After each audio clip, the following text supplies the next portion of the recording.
Let's go. So the last video I covered was the survey stage. Again, I'm going off of our office lease example, and we're now in step 2 of the deal cycle, which is the LOI, or letter of intent.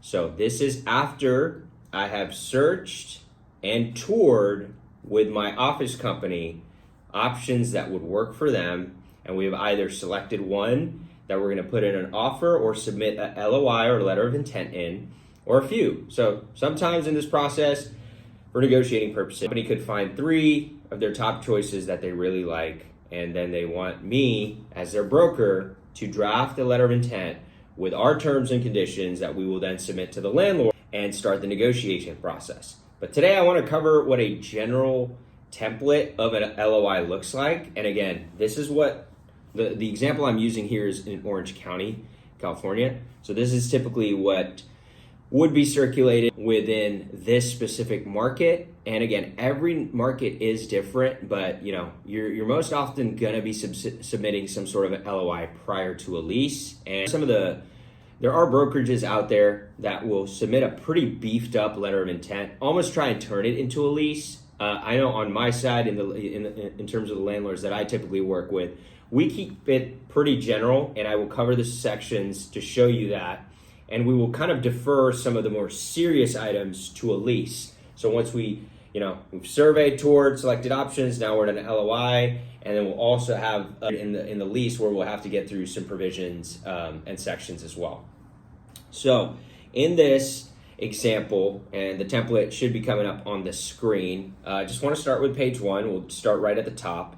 So one of the things too, when you're drafting this, is again putting the date, no-brainer right there, then making sure you address it to landlord's representative, the landlord's broker, or sometimes could be property manager or the landlord himself. So you want to make sure you identify him, his name, her, as well as their company, their title, email as well. Just again, this is as a formal tool, you want to definitely put your best foot forward if you are a tenant. Same goes if you're on the landlord side. So there wants to be a degree of formality here, just doing this the right way and being a professional. And then going to this section here, again, highlighting that it is a proposal to lease, and this you would also specify the ownership's company, or if you're a landlord and sending these out, which is also possible, you could then also direct it to the tenant and highlight their company name right there as well. And then of course the address, and then dear, addressed to whomever, and then either on behalf of landlord or behalf of tenant, we are pleased to present the following proposal to X to lease office space at X address and under these following terms and conditions. So again, this is a general template that I typically use and have used for the vast majority of my career. And we start with the premises. The premises basically highlighting the size of the office suite in question. If it sits on a 3rd or 4th floor, 1st floor, you want to highlight it here as well. And then you go to the lease term. The lease term this is where you're basically dictating or specifying when you want this new lease to commence or begin and for what period. We typically like to specify the X number of months. So in this example, I'm going to be using a 38-month example.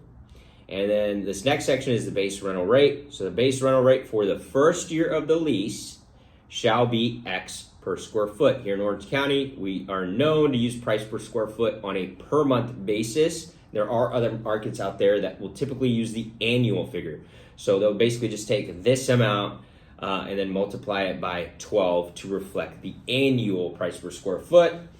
Again, this is a full service gross lease example. Again, just to recap from the previous video, a full service gross lease is fairly common for office leasing here in Orange County, California. And again, what is a full service gross lease? To be brief, it is basically when an office tenant is paying the landlord one monthly rent, like one payment is just going to the landlord, and the landlord is handling the operating expenses, common area maintenance, as well as all the utilities, as well as janitorial is usually included 5 days a week for the tenant as well. So really the only out-of-pocket in this template or in this type of lease for an incoming new office tenant would really just be their phone and internet. But it's always good to have a confirmation and understanding of what the parties' responsibilities are and who's responsible for what charge and who's paying for what. So you definitely want to have that highlighted, and this is right when you get down to confirming. And you should ideally have confirmed that during the survey stage, but you'll definitely also have a chance to firm that up here if necessary. And then if you look here, you'll also see that there's this 3% annual increase. So leases in the subsequent years normally do increase, or regardless of whatever state you're in. And here in Orange County, at least most leases I do tend to increase annually on a 3%. But in this specific market, they can be anywhere as low as 3% and as high as 5%, depending on the specific geographic area in Orange County that you are in. So you want to be mindful of that.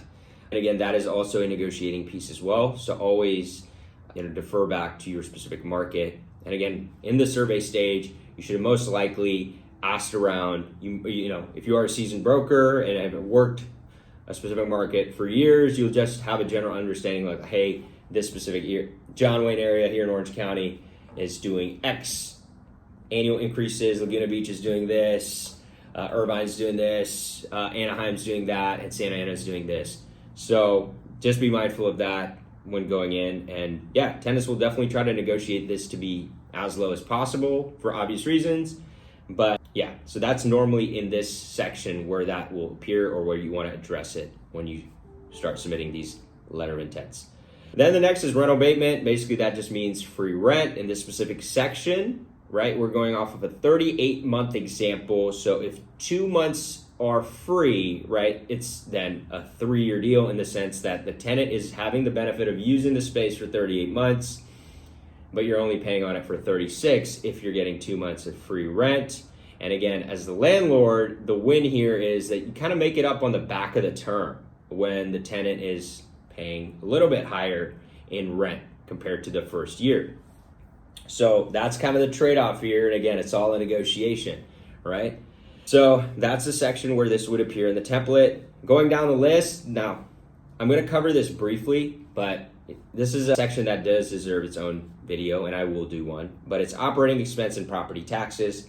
So in a full service gross lease, right, a tenant is usually getting a base year. So if a tenant goes out in the market and their lease commences in the year 2022, they should get a 2022 base year. And what does that mean? That basically means that that specific tenant within the office building is not responsible for any pass-through expenses for the building during the first 12 months.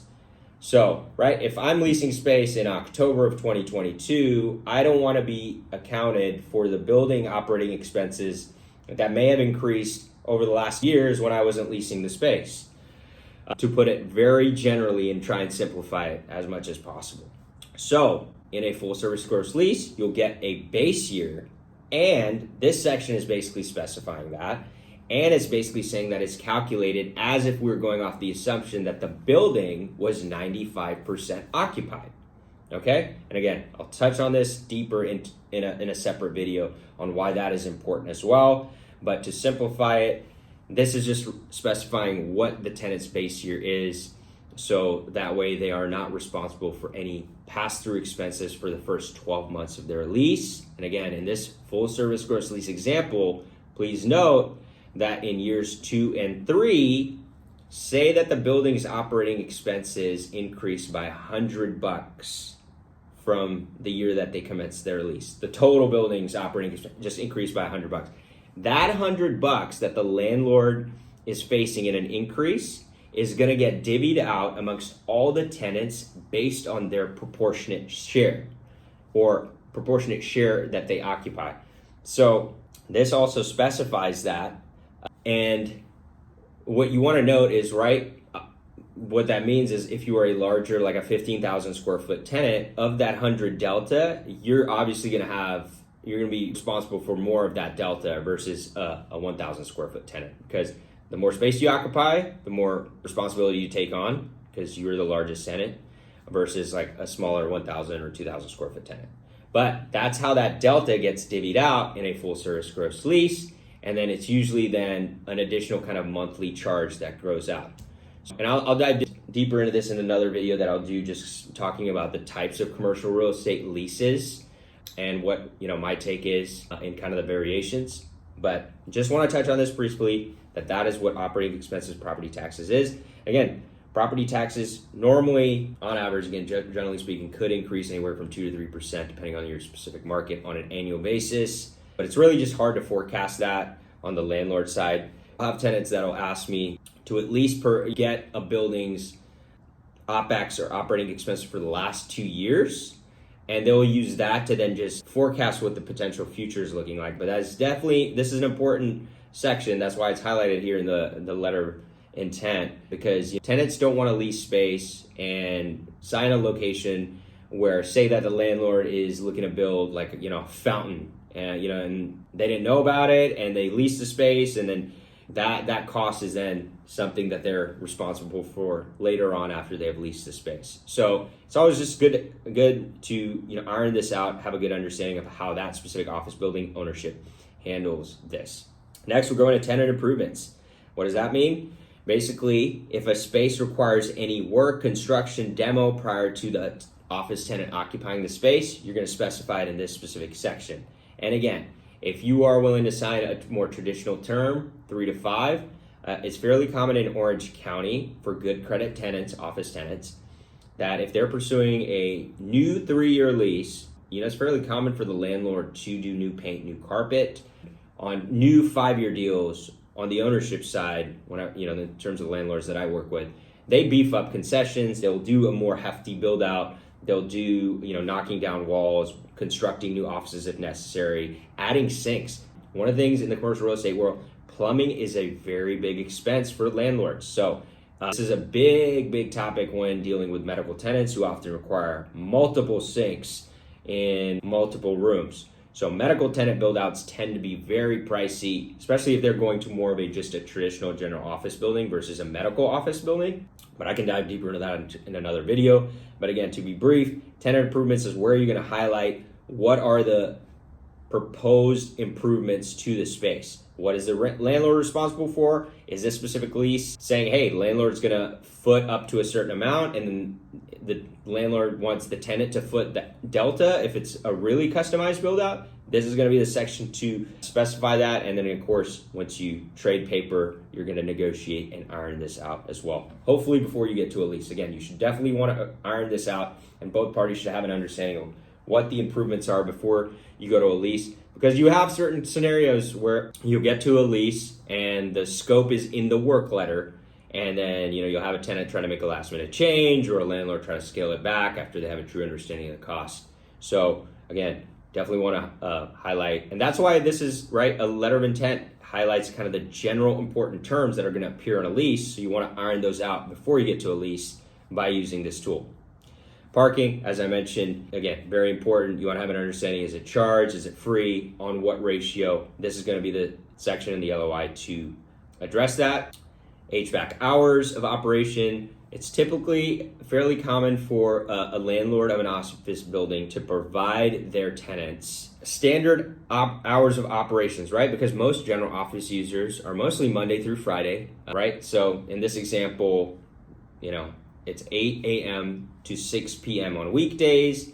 They have a certain hour, 8 a.m. to 1 p.m. on Saturday, and then there's no HVAC on Sunday, national holidays excluded, and the rate for additional HVAC is $65 per hour with a minimum of 2 hours per zone. So basically, what does that mean, right? So if a landlord is providing his or her office tenants HVAC hours of operation during these hours, what happens, Robin, if they want dedicated HVAC to their specific office beyond those hours? So yeah, this section kind of irons out what that would mean, right? So the landlord's not just going to be running HVAC 24/7 for no reason, right? And typically it's very uncommon for tenants to work on Sundays. So if you're a tenant and would need AC or HVAC to your specific unit and you're working beyond the hours, let's say it's summer, right? If you want to come in on a Saturday past this and work a little bit longer, you want your office space to be a little bit more comfortable, you're then going to basically talk to your property manager, notify them of those needed hours prior to a weekend or a Sunday, And then it's going to be usually on a per hour charge beyond those set hours. That's, again, to summarize this. And why is that important? Because, again, if you have a tenant here just kind of jacking up and overusing utilities, right, then the landlord's cost is going to go up. So this is a very important section to basically iron that out, and it's more so designed to protect the landlord so that, you know, the overall building expenses don't go up. But in reality, it also benefits the tenant to a degree, right? Because you have a tenant that's just operating within the standard set hours, and then another tenant's out there just jacking up usage, can negatively impact the other tenants. So I think all tenants should adhere to a set standard. The next section, broker. Again, sometimes company can just deal with a landlord's broker. So this one is highlighting language that will reflect that. It's basically saying tenant has not dealt with a broker in this transaction other than landlord's broker.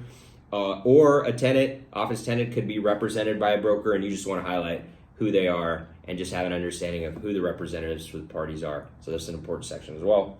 Security deposit is going to be next. Again, we basically use that, hey, subject to landlord's review of tenant's application and financials, tenant shall provide a security deposit equal to 110% of last month's rent, which is due upon lease execution in addition to first month's rent. So it's fairly common, right, once a lease is executed, that a tenant is paying the first month's rent, a security deposit, and this is typically our amount of the security deposit if a tenant has no issues with the financials. Again, I would like to highlight, I've done deals where it is very common. It usually happens with startups, right? Because if you're a startup, you don't have any corporate tax returns, you're a new novel concept. So, right, a landlord is taking a little bit of a risk here in leasing office space to you because there's a higher chance that you could potentially default, stop making your rent payments, and then they have to go back out and handle leasing costs to get that space leased again, which is a burden for them. So I've done deals where, this can get beefed up. So if you're an office tenant, my recommendation would be, especially if you're a startup, just make sure you have all your ducks in a row. Some ownerships are going to require you that you submit a formal tenant application. Some landlords only care about you providing them tax returns, right? Because you can't lie to the government. So that's something that they use as a tool to assess credit worthiness, the financial strength of a tenant. So if you're a startup, my recommendation is, hey, if you want to avoid a hefty security deposit, make sure you have your ducks in a row. Again, if you most likely don't have any corporate tax returns, right, then make sure you have all your personal financial statements, personal financial returns already and dialed in to submit. So that's a big topic I have with a lot of startups that I work with is, hey, letter of intent is a great opportunity for you to make an introduction to the landlord. And so you always want to start off on the good foot, make a good impression, show them that, hey, even if you are a new novel concept, I have everything dialed in, I have a game plan. Hey, landlord, I'm going to give you assurance that I'm going to be making my monthly rent payment. You're going to have no issues from me. So that's why this section is important. Confidentiality, again, right, when we are negotiating, you want to honor and respect the confidentiality nature of this. So, if you are a broker, you don't want to be getting the word out until a deal is done, sharing terms. And landlords also like this too, because, right, if we're offering a tenant aggressive terms, it's always usually on a case-by-case basis. So we would want that tenant rep broker to also adhere to some, code of confidentiality as well. So this just goes back to being a good negotiator, operating within a good ethical frame. Then subject to execution, again, a lot of language there, but to simplify it, basically saying that, hey, the terms of this LOI are not really valid until we kind of execute it. Now, in having done this for many, many years, working with tons of brokers, you also do get to a point where sometimes it's not always necessary. Getting a signed LOI from a decision maker principal is awesome, right? And then I can just hand it off to the attorney to start drafting a lease. But sometimes we go the informal approach. We'll get an approval via email, and that's totally fine. So it just depends on your specific market, years of experience. Yeah, there are going to be certain cases where even before a landlord takes on the cost of drafting a lease, because there are legal costs associated. If an ownership is drafting a tailored lease and not using like a template like AIR, and I'll talk about that in a different video, then they want to have at least a signed document, which gives them a little bit more assurance. Like, okay, I got something in writing, signed, now let's get to a lease. And then here is an exhibit. So this is going back to the tenant improvement section. You can always say reference exhibit A or B, but the exhibit is normally going to have a floor plan that is marked up or just in words, highlighting what the improvements are. So again, basically, once you have this kind of ironed out in the LOI, it then makes the lease a little bit easier in getting through. And then the rest, just disclosures, guys. I typically don't really mess with this. This is just required disclosures that we attach in our LOIs when we trade paper. So hopefully you guys found that helpful. And this is what a typical letter of intent looks like. Again, you can cater it to however you want. There are brokerages out there, specifically with the larger corporate tenants, that will actually have a lot more sections in this that would normally appear in a lease, the rights to sublease their space would be in here. They would actually want to go ahead and negotiate holdover. Holdover is basically, say your lease expires, you are now a month-to-month tenant. Most often, all leases have a provision called holdover, basically specifying that if a tenant ventures into holdover, they're actually going to be paying either 150% of rent, or it can be as high as 200% of rent, just depending on the lease and the landlord. So guys, hope you found that gem helpful in understanding what our letter of intent is and how it serves in our commercial real estate deal example, specifically the office leasing example and the deal cycle. So the next one will be the lease, and I hope to see you guys on that one. Leave some comments, feedback below if you like this video, and feel free to hit the like and subscribe button if you liked it. Talk soon.